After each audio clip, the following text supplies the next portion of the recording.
Chapitre 33. Aldalon. Le colonel Aldalon, tapi dans les fourrés, regardait entre deux larges feuilles de fougère légèrement écartées. Il sentit quelque chose lui serrer le tibia et quand il baissa les yeux, il vit l'un des serpents lézards de Gondoissis qui rampait autour de sa jambe. Aldalon scruta la créature. Longue de près de 3 mètres, elle était verte avec le ventre pâle et des rayures jaunes irrégulières sur le dos et possédait 4 paires de pattes réparties à intervalles réguliers le long de son corps. Elle les avait repliées contre elle pour s'enrouler autour de la jambe du colonel et son corps musculeux s'agitait de spasmes tandis qu'elle commençait à serrer. Aldalon lui donna un petit coup de la pointe de son poignard catachant. Le lézard dressa sa tête serpentine dans sa direction et ouvrit la gueule pour siffler.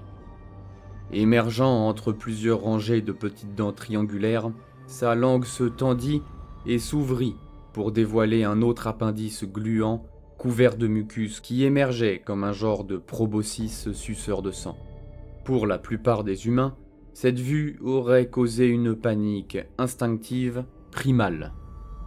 Mais Aldalon sentit à peine frémir ses glandes surrénales. Il venait du monde hostile de Catachan. Ce suceur de sang, mi-serpent, mi-lézard, n'aurait même pas fait peur à un enfant. Il planta sa lame dans la boue, puis il attrapa la tête de la créature à main nue. La bête se contorsionna en sifflant, en fouettant l'air de sa langue menaçante. « Là, c'est pas le moment », dit-il au lézard avant de lui tordre brusquement le cou.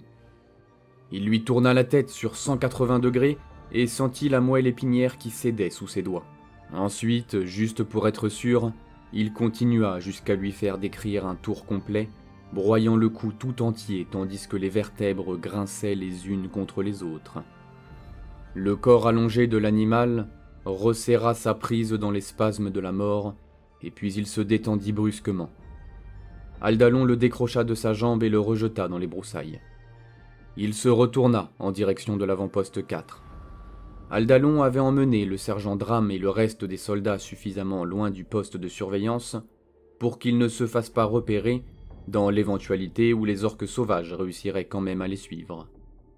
Ils étaient donc à une certaine distance de la lisière nord de la clairière.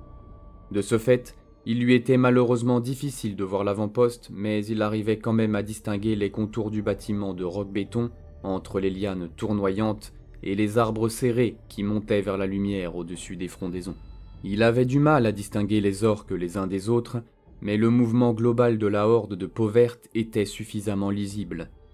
Les premiers orques sauvages avaient atteint l'avant-poste et ils s'engouffraient à l'intérieur par la brèche dans le mur. Ils s'engouffraient à l'intérieur et ils n'en ressortaient pas.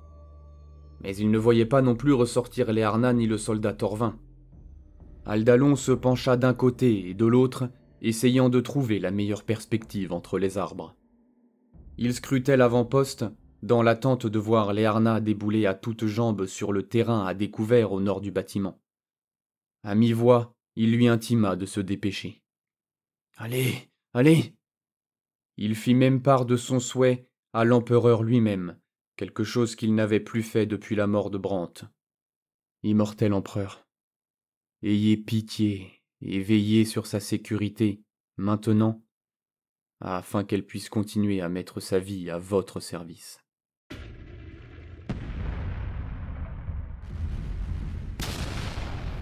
Aldalon achevait tout juste sa phrase quand l'avant-poste fut secoué par une énorme série d'explosions.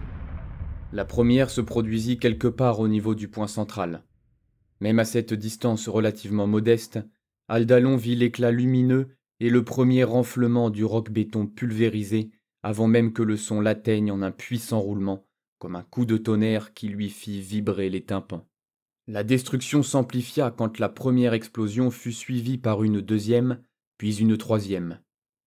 La partie centrale de l'avant-poste s'était effondrée en un tas de gravats, et une colonne de fumée noire et grise montait dans les airs, mais certains des blocs de roc-béton n'étaient même pas encore retombés au sol quand les détonations secondaires s'enchaînèrent en direction du flanc ouest de l'avant-poste, moins puissantes mais tout de même assez pour faire éclater les murs sur leur passage. Et enfin, comme le coup de cymbale apothéotique qui ponctue le crescendo d'une symphonie, la dernière explosion secoua la jungle tout entière, quand s'ajouta aux déflagrations de suie noire des charges explosives la détonation reconnaissable entre toutes d'une armurerie. Ce n'était pas la première fois qu'Aldalon était témoin de la réaction en chaîne explosive d'un dépôt de munitions qui entre en éruption. D'ailleurs, il en avait déjà provoqué une ou deux lui-même.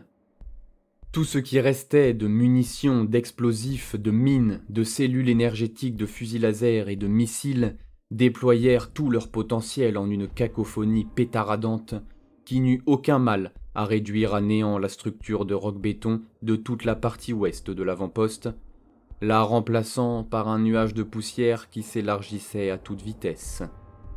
Certains des fragments les plus importants s'envolèrent sur de hautes paraboles au-dessus de la clairière, et il y en eut même quelques-uns propulsés assez fort pour atteindre la lisière de la jungle.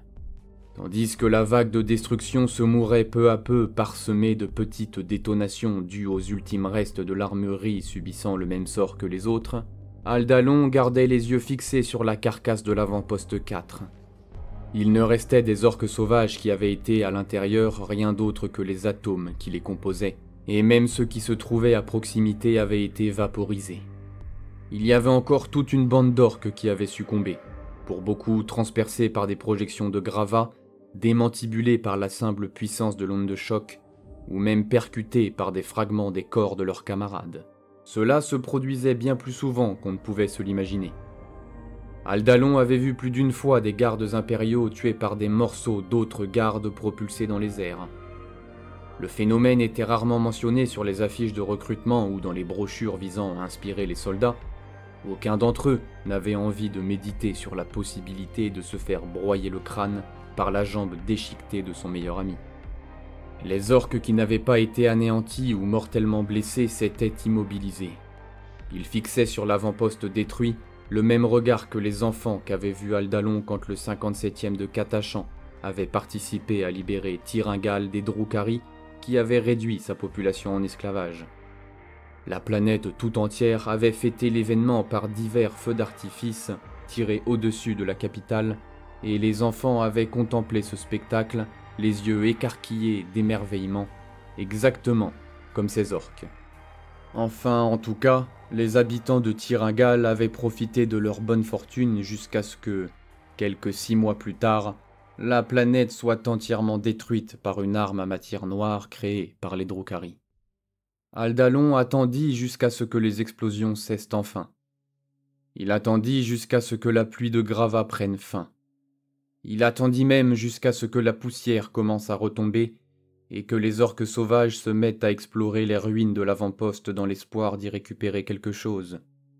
Il attendit assez longtemps. « Catachan », dit-il enfin en se détournant de l'avant-poste ravagé. « En route ». Son visage était figé, son intonation était froide.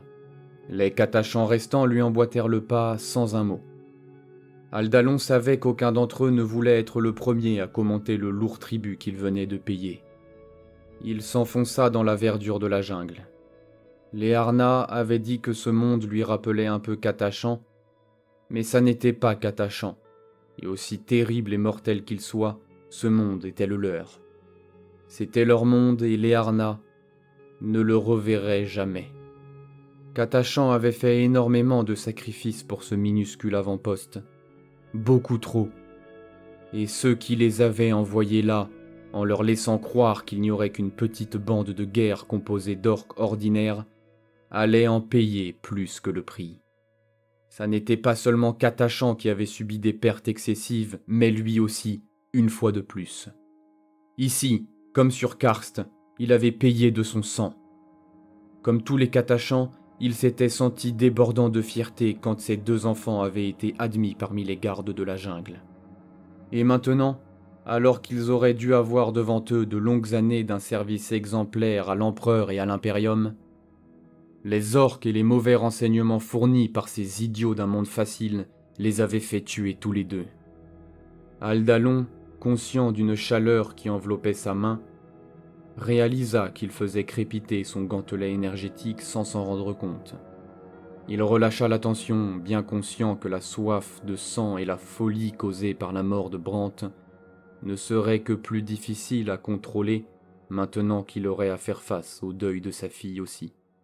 Mais il devait refouler ses sentiments, les enfouir profondément. L'émotion était une faiblesse, et la faiblesse n'avait pas sa place sur Katachan. Il allait juste, à titre exceptionnel, laisser cours à l'émotion de la rage une fois de retour à la cité de Karou. Les Katachans, malgré leurs sentiments de perte et de défaite, se déplaçaient avec leur discrétion coutumière dans l'épaisse jungle de la vallée qui les ramenait à Karou. Et c'est parce qu'ils avançaient en silence qu'ils purent tous entendre la série de cliquetis derrière eux. Aldalon leva son poing fermé pour faire arrêter ses soldats, et puis il se retourna, presque avec hésitation, comme s'il n'était pas certain de vouloir voir ce que c'était. Et là, marchant d'un pas mal assuré et pas tout à fait aussi furtivement que l'aurait recommandé Aldalon, c'était le soldat Torvin, avec un cliqueur à la main. Il boitait, soutenu par les harnais, à moins qu'ils ne se soient soutenus mutuellement. Ils étaient crasseux de la poussière grise du roc-béton, de la suie noire des explosifs qui couvraient leur uniforme, leur visage, poudrant en une couche épaisse leurs cils et leurs sourcils, fondant en une pâte poisseuse dans le sang qui suintait des innombrables petites plaies dont ils étaient constellés. Ils s'approchèrent des Katachans qui affichaient de grands sourires et les gratifièrent de tapes chaleureuses sur les épaules. Le colonel Aldalon, les yeux posés sur sa fille, ressentit une bouffée de soulagement, bien sûr, mais au-delà de ça, une fierté plus grande qu'il n'en avait jamais connue. Elle était une véritable Katachane, une guerrière et une survivante. Il s'efforça de garder une mine aussi impassible qu'il le pouvait, mais il devait reconnaître que c'était bon. Peut-être qu'après tout, ça valait le coup de s'autoriser des émotions autres que la rage. Content que vous vous en soyez sorti, lieutenant. Je vous l'avais dit, monsieur, répondit la lieutenant Sapa. J'obéissais juste aux ordres, et je répondais à une demande de mon père. Aldalon sourit à ces mots. Vous arriverez à rentrer à Karou tous les deux? Oui, monsieur, firent Torvin et Léarna en inclinant la tête. Très bien, fit Aldalon. Ok, Katachan, en route. J'ai quelques affaires à régler avec un politicien à Karou.